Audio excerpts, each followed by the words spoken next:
নবী করিম সাল্লাল্লাহু আলাইহি ওয়াসাল্লাম বলেছেন যে আমার উম্মতের মধ্যে ৭৩ কিসিমের মানুষ হবে, এর ভিতরে এক কিসিমের মানুষ জান্নাতে যাবে। তাদের মার্কা কি? তাদের বিশেষ কোনো দলের নাম নাই, মার্কা আছে। মার্কা কি?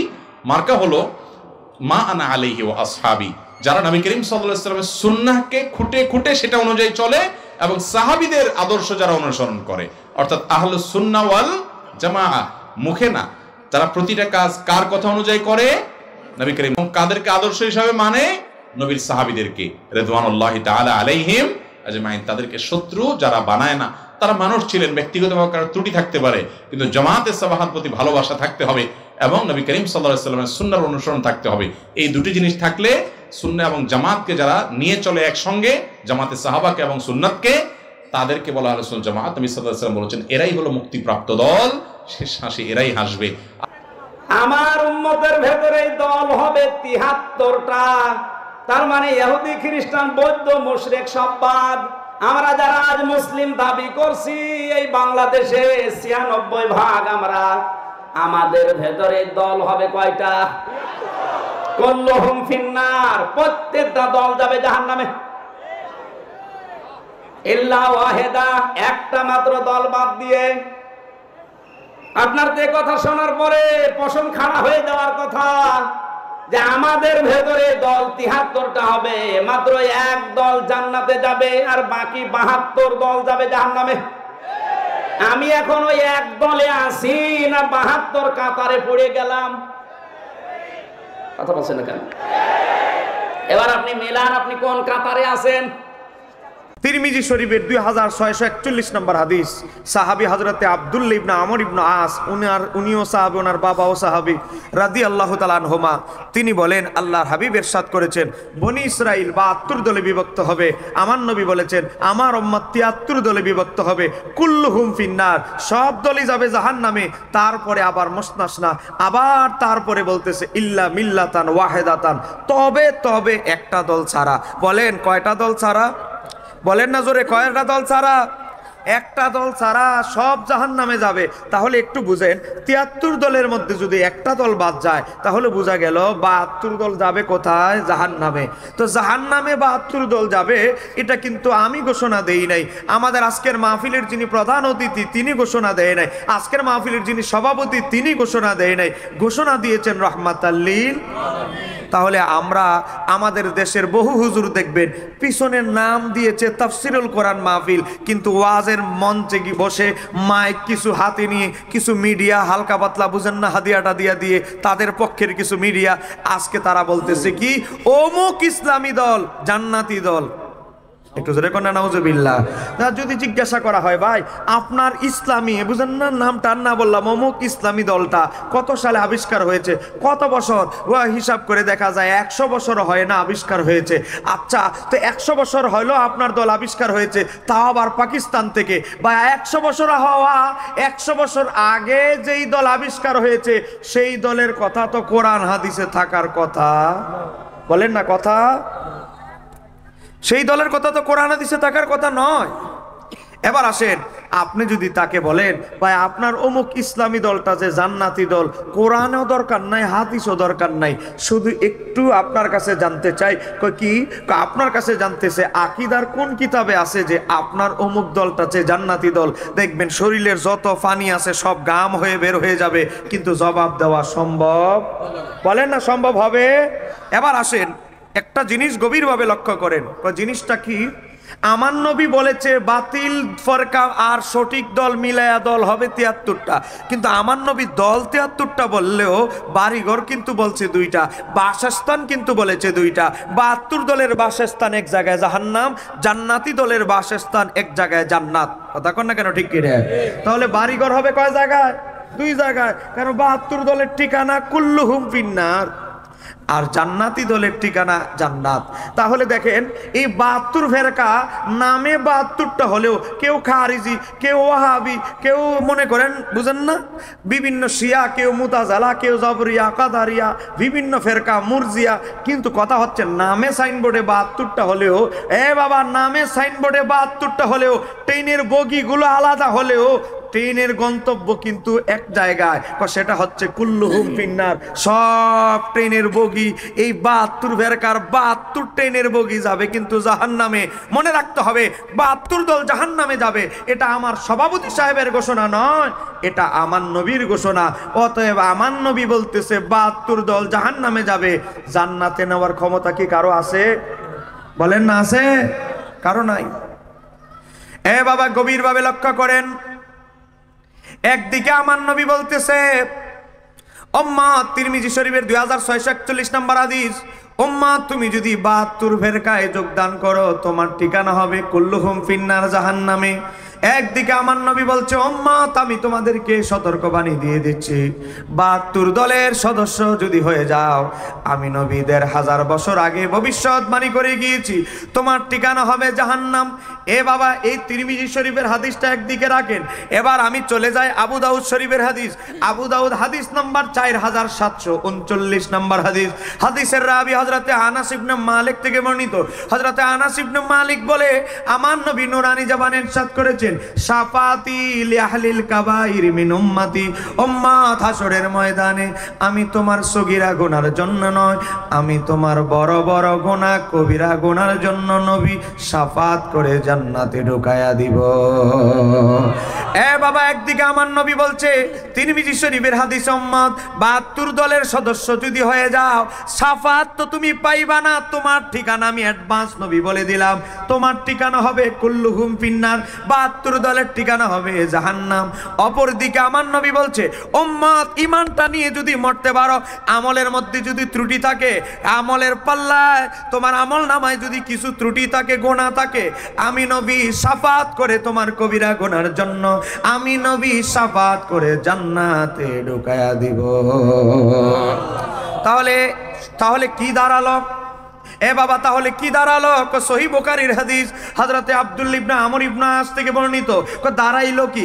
আমার নবী বলে, যার কলবে সরিষা পরিমাণ ঈমান থাকবে, বলেন না কি থাকবে? আরো বলেন না কি থাকবে? সরিষা পরিমাণ ঈমান থাকবে। আমলের কথা বলে নাই, সামান্য আমল থাকবে এটা বলে নাই। এ বাবা, আমার নবী বলেছে, যার কলবে সরিষা পরিমাণ ঈমান থাকবে, আমার নবী বলে আমি নবী তাকে, সে যদি মহাসমুদ্র পরিমাণ গুনাহ করে থাকে, এ সামান্য সময়ের জন্য যদি জাহান্নামেও ঢুকে, আমি নবী তাকে জাহান্নাম থেকে বের করে জান্নাতে ঢুকাইয়া দিব। আর একটু জোরে বলেন না সুবহানাল্লাহ। তাহলে সব কিছুর মিলে এই 3টা হাদিস, একটা তিরমিজির, একটা আবু দাউদের, একটা বুখারীর, 3 হাদিস মিলে আমরা একটা জিনিস শিখলাম, সেটা হচ্ছে ঈমান যদি আপনার ঠিক থাকে, নবীর শাফাত পেয়ে কোনো না কোনো অবস্থায় আপনি জান্নাতে যাবেনই যাবেন। যদি আকীদা আপনার শুদ্ধ না হয়, তাহলে আমার নবী আপনার বাড়ি ঘরের ঠিকানা দিয়ে দিয়েছে। আমার নবী বলে, তোমার ঠিকানা হবে কুল্লুহুম ফিন্নার, জাহান্নাম। বলেন ঠিকানা হবে কোথায়? বলেন না ঠিকানা হবে কোথায়? আমার সাবজেক্ট দিছে ভাই আকীদার, ওই ওলিদের কারামত মোজাজা করার আমার সাবজেক্ট দেয় নাই, তো সেহেতু একটু আকীদার সাবজেক্ট একটু মনোযোগ দিয়ে শুনতে হবে, গভীর মনোযোগ। তাহলে আমরা 3টা হাদিস থেকে বুঝলাম, ঈমান যদি আপনার মজবুত না হয়, তাহলে জান্নাতে যাওয়া সম্ভব? বলেন না সম্ভব নয়। এবার আসেন দেখেন, আমরা যে আহলে সুন্নাত ওয়াল জামাত করি, এই আহলে সুন্নাত ওয়াল জামাতের কথা কোরআন এবং হাদিসে আছে না নাই? বলেন না আছে না নাই? এখন বলতে পারেন হুজুর শুনেছি আছে, কিন্তু আপনি প্র্যাকটিক্যাল দেখাই দিলে খুশি হব।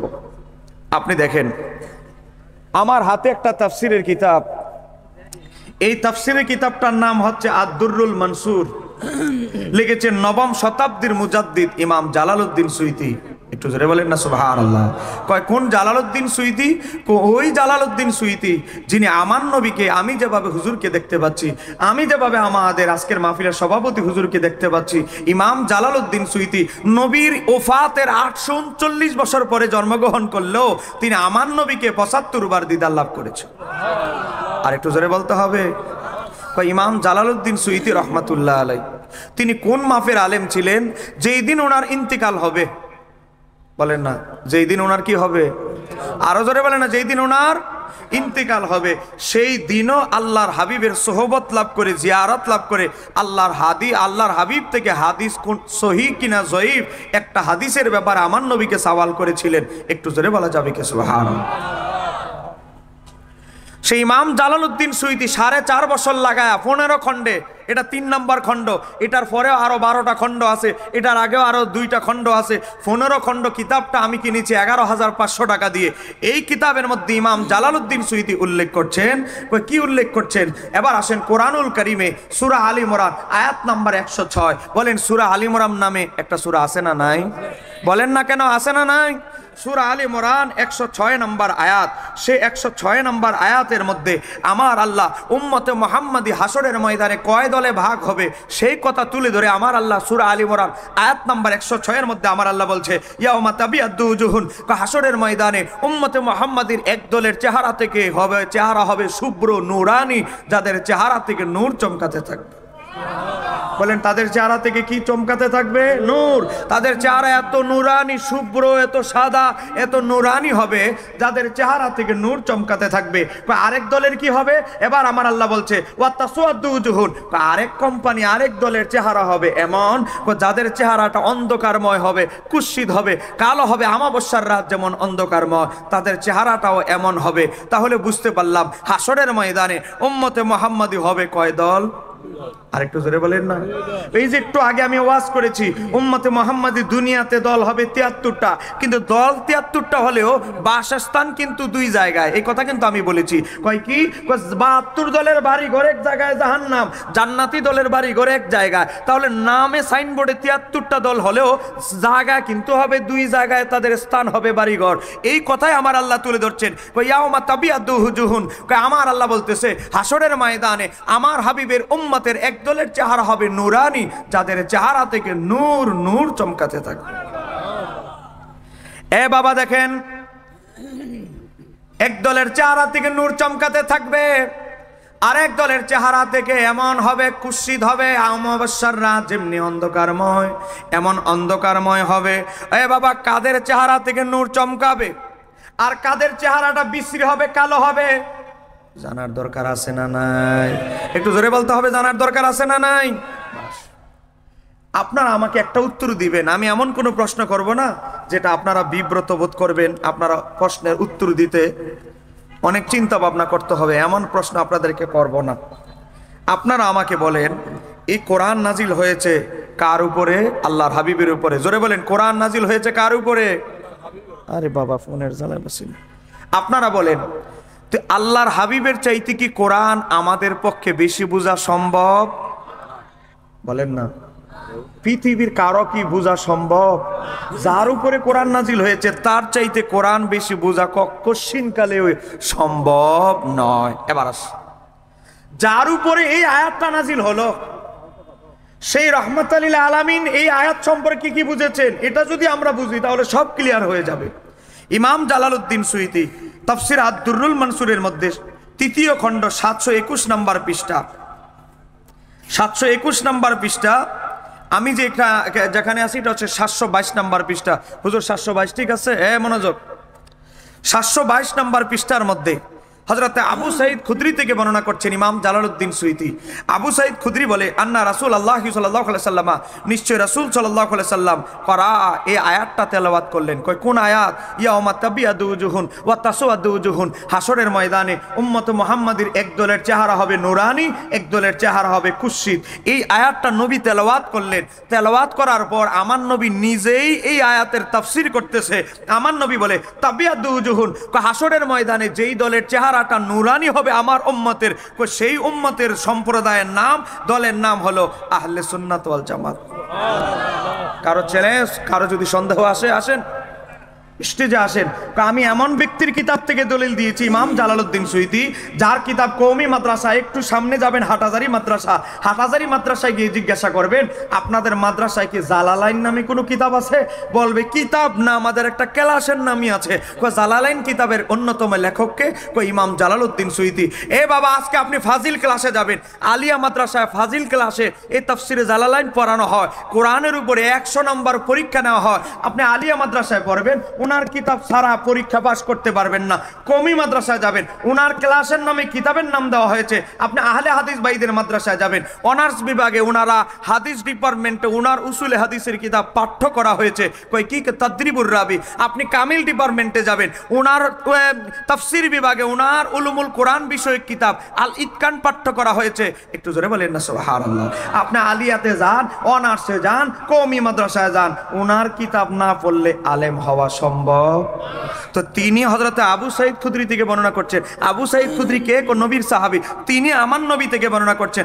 আমার নবী এই আয়াত তেলাওয়াত করে বলে, হাসরের ময়দানে যেই দলের চেহারা থেকে নূর চমকাবে, এটা আর কোনো দল নয়, আর কোনো সংগঠন নয়, এই একটাই সংগঠন, সেই দলের নাম আহলে সুন্নাত। এবার বলতে তাসওয়াদ্দু উজুহুন, হাসরের ময়দানে যাদের চেহারাটা বিশ্রী হবে, তারা কারা? তারা হচ্ছে আহলিল বিদাই, যারা আহলে বেদাতি, বাতিল ফেরকা। একটু জোরে বলেন না নাউজুবিল্লাহ। তাহলে কোনোভাবেই বাতিল ফেরকায় যোগদান করা যাবে? এবার আসেন, ইমাম জালালউদ্দিন সুয়ুতী খতিবে বাগদাদি থেকে, ইমাম দায়লামি থেকে, হযরতে আব্দুল্লাহ ইবনে ওমর থেকে বর্ণনা করছেন। আনি নবী সাল্লাল্লাহু আলাইহি সাল্লাম, তিনি আমার নবী থেকে বর্ণনা করছে। আব্দুল্লাহ ইবনে ওমরকে হযরত ওমর রাদিয়াল্লাহু তাআলা আনহু শাহজাদা, যিনি আমার নবীর একজন সাহাবী, ওনার বাবাও সাহাবী, ওনার বাবাও খলিফা, আবার সাহাবী, আবার তিনিও সাহাবী, হযরতে আব্দুল্লাহ ইবনে ওমর রাদিয়াল্লাহু তাআলা আনহুমা, তিনি বলতেছেন, কি বলতেছেন? আনি নবী সাল্লাল্লাহু আলাইহি সাল্লাম, আমার নবী আমাকে বর্ণনা করেছে। কি বর্ণনা করেছে? ইয়াউমা হাসরের ময়দানে যাদের চেহারা থেকে নূর চমকাবে, সেই দলের নাম কি? সেই দলের নাম হচ্ছে আহলে সুন্নাহ ওয়াল জামাত। একটু জোরে বলেন। তৃতীয় খণ্ড 722 নম্বর পৃষ্ঠা, যাদের চেহারা বিশ্রী হবে তারা কারা? আহলিল বিদাই, যারা বাতিল ফেরকা, 72 ফেরকা, তাদের চেহারাটা কুৎসিত হবে। এবার গেল দেখেন, এবার দেখেন, এই তাফসীর তো আমি আপনাদেরকে দেখাইলাম, এবার আরেকটা তাফসীর আপনাদেরকে দেখাচ্ছি। আপনারা কি বিরক্ত হচ্ছেন? দেখেন আরেকটা কিতাব আপনাদেরকে দেখাচ্ছি। এই কিতাবটার নাম হলো তাফসিরে ইবনে কাসির। বলেন না, তাফসিরে ইবনে কাসির। এই তাফসিরটা সম্পর্কে যদি আপনি আমাদের কওমি ভাইদেরকে জিজ্ঞাসা করেন, বলবে সারা পৃথিবীর গ্রহণযোগ্য শ্রেষ্ঠ তাফসির। আপনি যদি জামাত ইসলামের ভাইদেরকে বলেন, তারা বলবে এটার উপরে আর কোনো তাফসির লেখা হয় নাই। আপনি যদি আহলুল হাদিস ভাইদেরকে বলবেন, তারা বলবে আরে বাবা, এই তাফসিরের কোনো অনন্য কোনো তাফসিরই হয় না। সেই তাফসিরের নাম হচ্ছে তাফসির ইবনে কাসির। আমাদের বিরোধী ভাইয়েরা বিবাহের খতনার অনুষ্ঠানে, বিবাহের ওলিমার অনুষ্ঠানে এই তাফসিরটা বাংলা মানুষকে উপহার দেয়। এটা কিন্তু প্রথম খণ্ড, এটার পরে আরো 4 খণ্ড আছে। ইমাম ইবনে কাসির রাহমাতুল্লাহ আলাইহি তাফসির ইবনে কাসিরের এই সূরা আলে ইমরান 106 নম্বর আয়াতের ব্যাখ্যা করতে গিয়ে দারুল হাদিস কায়রো মিশরের ছাপা জিলদে আউয়াল প্রথম খণ্ড 480 নম্বর পৃষ্ঠা। হুজুর 480 ঠিক আছে? 480 নম্বর পৃষ্ঠা। বাবা, এটা কিন্তু জের জবর দেওয়া তাফসির নয়, এটা কামিল ডিপার্টমেন্টে তাফসির বিভাগে পড়ানো হয়। আমি যেই কিতাবটা হাতে নিয়েছি, এটা বাবা দাখিল আলিমে নয়, কামিল তাফসির বিভাগে মাস্টার্স এমএ ক্লাসে পড়ানো হয়। তাহলে এই কিতাবের গ্রহণযোগ্যতা নিয়ে কোনো প্রশ্ন আছে? বলেন না, কোনো সন্দেহ আছে? এবার দেখেন, ইমাম ইবনে কাসির বলে, ইয়াউমা তাবিয়াদ্দু উজুহুন, তাবিয়াদ্দু উজুহুন, যাদের চেহারা থেকে হাসরের ময়দানে নূর চমকাবে, তারা কারা? তারা হচ্ছে আহলে সুন্নাত ওয়াল জামাতের অনুসারীরা। একটু জোরে বলেন না সুবহানাল্লাহ। হুজুর আহলে সুন্নাত ওয়াল জামাত 3টা শব্দ আছে না নাই? এবার দেখেন আপনাদের হুজুর কি লিখেছে, তাবিয়াদ্দু ওয়া তাসওয়াদ্দু উজুহুন, যাদের চেহারা বিশ্রী হবে হাসরের ময়দানে, অন্ধকারময় হবে, কালো হবে, তারা কারা? ইমাম ইবনে কাসির লিখতেছে, আহলিল বিদাতি ওয়াল ফিরকাতি, যত 72 ফেরকা আছে, যত গোমরা ফেরকা আছে, এদের চেহারার মধ্যে আমার আল্লাহ এমন সিল মেরে দিবে, শহীদরা, নবীরা, ফেরেশতারা দেখা মাত্রই বুঝবে এ বেজাল কোম্পানির সদস্য দুনিয়াতে ছিল। চিৎকার দিয়ে বলা যাবে কি সুবহানাল্লাহ। এখানেই শেষ নয়, ইমাম ইবনে কাসির বলে, এটা আমার ইবনে কাসিরের ব্যাখ্যা নয়। ইবনে কাসির এই তাফসীর লিখেছে 700 বছর আগে। বলেন কয়শো বছর? ওনার ইন্তেকাল হলো 774 হিজরি। উনি এই তাফসীর লিখেছে 700 বছর আগে। যে ইমাম ইবনে কাসির বলতেছে, এটা আমার ব্যক্তিগত তাফসীর নয়। কার তাফসীর? ক্বালাহু ইবনে আব্বাস রাদিয়াল্লাহু তাআলা আনহুমা। নবীর সাহাবীদের যুগ থেকে কিয়ামত পর্যন্ত এই উম্মতের সবচেয়ে বড় যিনি মুফাসসির, তার নাম রাইসুল মুফাসসিরিন আব্দুল্লাহ ইবনে আব্বাস। এই আয়াতের ব্যাখ্যা, জান্নাতি দল যে আহলে সুন্নাত ওয়াল জামাত, এই আয়াতের ব্যাখ্যা করেছেন হযরতে আব্দুল্লাহ ইবনে আব্বাস। একটু জোরে বলেন। তাহলে আর কোনো সন্দেহ আছে? একটু জোরে বলেন না, আর কোনো সন্দেহ আছে? এবার আসেন, আমাদের একদল ভাইয়েরা নিজেদেরকে দাবি করে আহলে হাদিস। বলেন না, কি হাদিস? দেখেন, এভাবে নামাজ পড়বে, পা দুইটা সরে, এদের আবার জায়গা লাগে 3 গুণ। আপনাদের যদি জায়গা লাগে 1 গুণ, এদের লাগে 3 গুণ। এদের একদল নামাজ হাত বাঁধে এভাবে, একদল বাঁধে এভাবে, কথা কোনা কেন আছে না নাই, একদল বাঁধে আবার এভাবে, এরাই 3-4 দলে বিভক্ত। আচ্ছা যাক, এখন নাম এক আহলে হাদিস। এই আহলে হাদিস ভাইদের একজন প্রিয় হুজুর আছে, তার নাম হলো ইবনে তাইমিয়া, যার নামের আগে আমাদের কওমি ভাইরা, আহলুল হাদিস ভাইরা, জামাত ইসলামের ভাইরা, আমরা কোন সংগঠনকে ছোট করব না, এটা আমাদেরকে আমাদের ওস্তাদরা শিক্ষা দেয় না কাউকে গালমন্দ করা, আমরা শুধু কিতাবের গ্রহণযোগ্যতা নিয়ে কথা বলতেছি। ইবনে তাইমিয়ার একটা 32 খণ্ডে ফতুয়ার কিতাব আছে, যেটাকে বলা হয় মাজমাউল ফতুয়া। এই ইবনে তাইমিয়ার মাজমাউল ফতুয়া খণ্ড নাম্বার 3 পৃষ্ঠা নাম্বার 338, ভাইয়েরা নোট করে নেন। ইবনে তাইমিয়া এই তাবিয়াতুজুহুন, হাসরের ময়দানে যাদের চেহারা থেকে নূর চমকাবে, এই আয়াতের ব্যাখ্যায় ইবনে তাইমিয়া লেখে হাসরের ময়দানে যাদের চেহারা থেকে নূর চমকাবে এটা হলো একটাই দল, একটাই সংগঠন, সেই দলের নাম আহলে সুন্নাত। আর একটু জোরে বলেন না। তাহলে আর কোনো সন্দেহ আছে? আমি কোরআনের আয়াত থেকে প্রমাণ দিলাম, ভাই হাদিসে যাব পরে। হাদিস তো ইসলামের দ্বিতীয় স্তম্ভ দলিল। কোরআন হাদিস ইজমা কিয়াস, হাদিস তো 2 নম্বরে, সুন্নাহ আমি 1 নম্বরে আছি এখনো কোরআনে। তাহলে আমরা কোরআন থেকে বুঝতে পারলাম, সঠিক তাফসির থেকে, তাফসিরুল কোরআন মাহফিল তো বহু হয়, সঠিক তাফসিরুল কোরআনের তাফসিরের কিতাব থেকে বুঝতে পারলাম হাসরের ময়দানে একটা দলই জান্নাতে হবে, সেই দলের নামটা বজ্রকণ্ঠে বলতে হবে। ইমানদার ভাইয়েরা বলেন, সেই দলের নাম আহলে সুন্নাত। আহলে সুন্নাত ওয়াল জামাতের বাইরে যত দল আছে, যত সাফাবাজি করুক, নিজেদেরকে হক দাবি করুক, ওই দল জান্নাতি হবে তার কোনো গ্যারান্টি আমার নবী দিয়েছে? বলেন দিয়েছে? আমার নবী একটা গ্যারান্টি দিয়েছে, কুল্লুহুম ফিন্নার।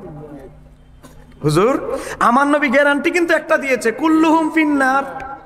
হাদিস নাম্বার তিরমিজির 2641, মিশকাতের কিতাবের ইতিসাম বিসুন্নাহ ভাবে এসেছে। বাবা, এই হাদিস 73 দল হবে, এক দল জান্নাতি হবে, এই হাদিসকে নাসিরউদ্দিন আলবানী মিশকাতের তাহকিকে হাসান বলেছে। এবার আসেন, আমরা আহলে সুন্নাত ওয়াল জামাত, আহলে সুন্নাত ওয়াল জামাতের বৈশিষ্ট্য হচ্ছে কই কি? আমার নবীকে জিজ্ঞাসা করা হলো সঠিক দলের একটু বৈশিষ্ট্য বলেন। আমার নবী বললেন, মা আনা আলাইহি ওয়া সাহাবী, যেই দলের মডেল হবে, যেই দল জীবন দিয়ে আমি নবীকে ভালোবাসবে, যেই দল আমার সাহাবাই কেরামদের আদর্শকে আঁকড়ে ধরবে, ওই দলটা হবে জান্নাতি। একটু জোরে বলেন সুবহানাল্লাহ, একটু জোরে বলেন না। এজন্য আহলে সুন্নাত ওয়াল জামাত সাহাবাই কেরাম এবং নবীর দল। কথা বলেন না কেন, ঠিক কি না? আহলে সুন্নাত ওয়াল জামাত নবী এবং সাহাবীদের দল। এখন আপনি দেখেন, আপনি যদি ঈমান সাহাবীদের মতাদর্শে না হয়, আপনার ঈমান যদি সাহাবীদের মতো না হয়, তাহলে কি হবে? আমার নবী বলেছে সঠিক দলটাকে চিনবা, আমার সাহাবীদেরকে ফলো করবে। এখন উল্টা যদি আরো সাহাবীদের গালমন্দ শুরু করে, বাবা উল্টা যদি আরো বলে সাহাবাই কেরাম সত্যের মাপকাঠি হতে পারে না, উল্টা যদি আরো সাহাবীদের দুস্তুটি খোঁজা অনুসন্ধান শুরু করে, ওই দলটা কি কখনো জান্নাতি দল হতে পারে? বলেন না কেন হতে পারে? বাবা, আপনি কত বড় হুজুর হয়ে গেছেন, সাহাবীদের মাসালায় সাহাবীদেরকে ভুল ধরেন। বাবা গভীরভাবে লক্ষ্য করেন, আজকে একদল নিজেদেরকে সঠিক দাবি করবে, আপনাকে মামলা থেকে বাঁচানোর জন্য লোভ দেখাবে, আপনাকে চাকরি দেওয়ার জন্য লোভ দেখাবে, বিভিন্ন লোভ দেখাবে আপনাকে, বাবা বিভিন্ন পদের লোভ দেখাবে। কিন্তু আজকে এই লোকগুলোকে অনুসন্ধান করে দেখবেন তাদের আকীদা কি? সাহাবাই কেরাম সত্যের মাপকাঠি হতে পারে না, সাহাবীদের সমালোচনা নাকি বৈধ। আর সাহাবীদের তো দূরের কথা, উনাদের বড় হুজুর তাফিমুল কোরআন তাফসীর লিখেছে। আমার মোবাইলের মধ্যে আছে, কারো যদি সন্দেহ লাগে, আমার মোবাইলের মধ্যে একেবারে অ্যাপস পর্যন্ত আছে, অ্যাপস আকারে আছে, দেখেন তাফিমুল কোরআন, মোবাইলে প্লে স্টোরে গেলে পাবেন। সেখানে সূরা নসরের ব্যাখ্যার মধ্যে ওনাদের বড় হুজুর তিনি তাফিমুল কোরআনে সূরা নসরের ব্যাখ্যার মধ্যে লিখেছে, ওয়াস্তাগফিরুহু এর ব্যাখ্যায় লিখেছে আমাদের ওনাদের বড় হুজুর। আমরা এই কথা বললে ওনাদের কষ্ট লাগে, ওনাদের বড় হুজুর লিখেছে, হে আল্লাহর হাবিব, আপনি জীবনে নবুয়ত প্রচার করতে গিয়ে, দিন প্রচার করতে গিয়ে আপনার দ্বারা যত ভুল চুক, দেখেন উল্লেখ করা হয়েছে, ভুল ত্রুটি হয়েছে, এর জন্য আল্লাহর দরবারে ক্ষমা প্রার্থনা করেন। একটু জোরে বলেন না নাউজুবিল্লাহ। আপনারা বলেন আমার নবী নবুয়ত প্রচার করতে গিয়ে, দিন প্রচার করতে গিয়ে আমার নবী কি কোনো ভুল ভ্রান্তি করেছে? বলেন না কোনো ভুল ভ্রান্তি করেছে? ভুল ভ্রান্তি যদি কইরেই থাকে আমাদেরকে একটু বলেন না, ভুল ভ্রান্তিটা কি? ভুলটা কি আমরা জানতে চাই। আমার নবী ভুলটা করলো কি আমরা জানতে চাই। বাবা রসায়েল মাসায়েল, আমার কাছে এই সবগুলো বই আছে, সেখানে ওনাদের বড় হুজুর নবীদের ভুলের তালিকা তুলে ধরেছে। একটু জোরে বলেন না নাউজুবিল্লাহ। আদম আলাইহিস সালামের ভুলের তালিকা তুলে ধরেছে, গাছের কাছে কেন গেল। দাউদ আলাইহিস সালামের ভুলের তালিকা তুলে ধরেছে। ইউনুস আলাইহিস সালামের ভুলের তালিকা তুলে ধরেছে। হযরত মূসা আলাইহিস সালাম এক বেচারা নাকি ঘুষি দিয়ে মেরে ফেলেছে, ভুলের তালিকা তুলে ধরেছে। আমার নবীর ভুলের তালিকা তুলে ধরেছে। আমার নবী নিজে বলছে বসে পেশাব করার জন্য, নিজেই তিনি একবার দাঁড়ায় পেশাব করেছে। একটু জোরে বলেন না নাউজুবিল্লাহ। ভুল ধরেছে। আজকে আমার নবীর ভুল যারা অনুসন্ধান করে, আজকে এই আহলুল হাদিস এদের একজন বড় হুজুর, এদের মুজাফফর বিন মহসিন, সে কি বলে, কিছুদিন আগে বলেছে কোরআনেও নাকি ভুল আছে। এতদিন বলছে সাহাবীদের, ওলিয়া উলিয়ার ইমামদের ভুল, আচ্ছা এরপরে সাহাবীদের ভুল, এরপরে নবীদের ভুল ধরা। এখন নবীদের ভুল ধরা শেষ, এখন চলে গেছে কোরআনেও ভুল আছে। যদি কারো কাছে ভিডিও না থাকে আপনার মোবাইল দেন, আপনি ইউটিউব থেকে আমি বের করে দিব।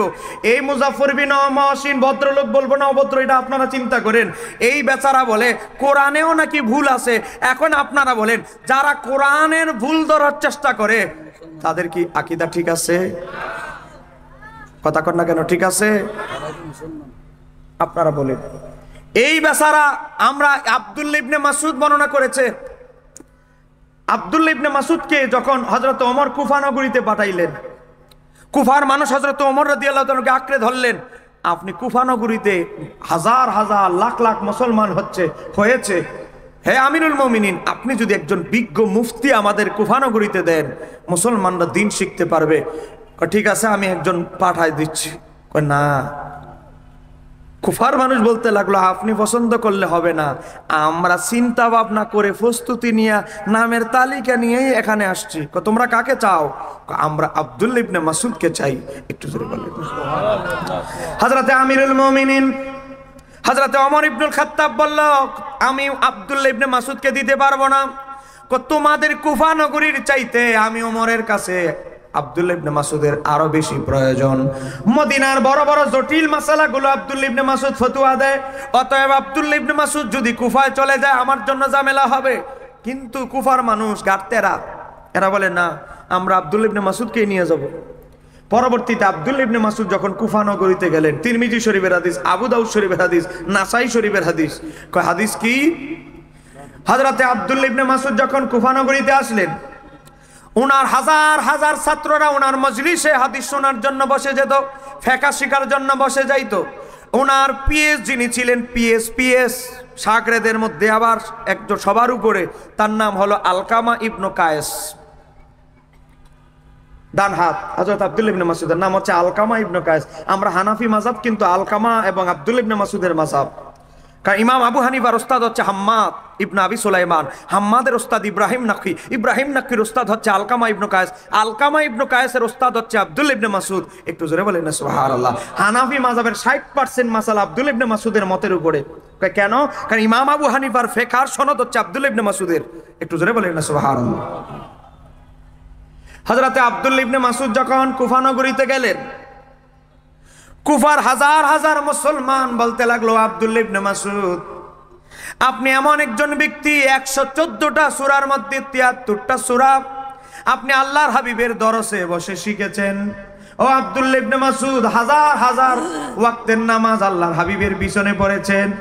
আমরা আপনার কাছে প্র্যাকটিক্যাল নামাজ শিখতে চাই। আপনি 2 রাকাত আমার নবীর পূর্ণাঙ্গ নামাজের ট্রেনিংটা আমাদেরকে দেন। আব্দুল্লাহ ইবনে মাসউদ ওযুটা করলেন, নবী কিভাবে ওযু করতেন। ওযু শেষ করে আমার নবীর সবচেয়ে বড় মুফতি সাহাবী আব্দুল্লাহ ইবনে মাসউদ 2 রাকাত নামাজ আদায় করে প্র্যাকটিক্যাল দেখাইলেন, তাকবীরে তাহরিমা ছাড়া। আর তিনি কোন অবস্থাতে হাত উত্তোলন করে নাই। একটু জোরে বলেন না সুবহানাল্লাহ। আমার নবীর 2 রাকাত নামাজ, আমার নবী কিভাবে নামাজ আদায় করতো, প্র্যাকটিক্যাল 2 রাকাত নামাজ হযরত আব্দুল্লাহ ইবনে মাসউদ কুফাবাসীকে শিক্ষা দিলেন। মনোযোগ দিয়ে শুনেন। এখন এই হাদিস জয়ীফ বলার কোনো সুযোগই নেই, কারণ প্রত্যেকটা রাবী বুখারী মুসলিমের রাবী। হাত দিবে কার গায়ে, কাকে হাত দিবে, কার সমালোচনা করবে। এই আহলে হাদিসরা যখন দেখে কোন রাবীকে জয়ীফ প্রমাণ সম্ভব হচ্ছে না, এখন দোষ ধরা শুরু করেছে। কি? আব্দুল্লাহ ইবনে মাসউদের এই ফতোয়া মানা যাবে না, ওনার এই বর্ণনা মানা যাবে না, মানে এখন দোষ ধরা শুরু করছে স্বয়ং সাহাবীর।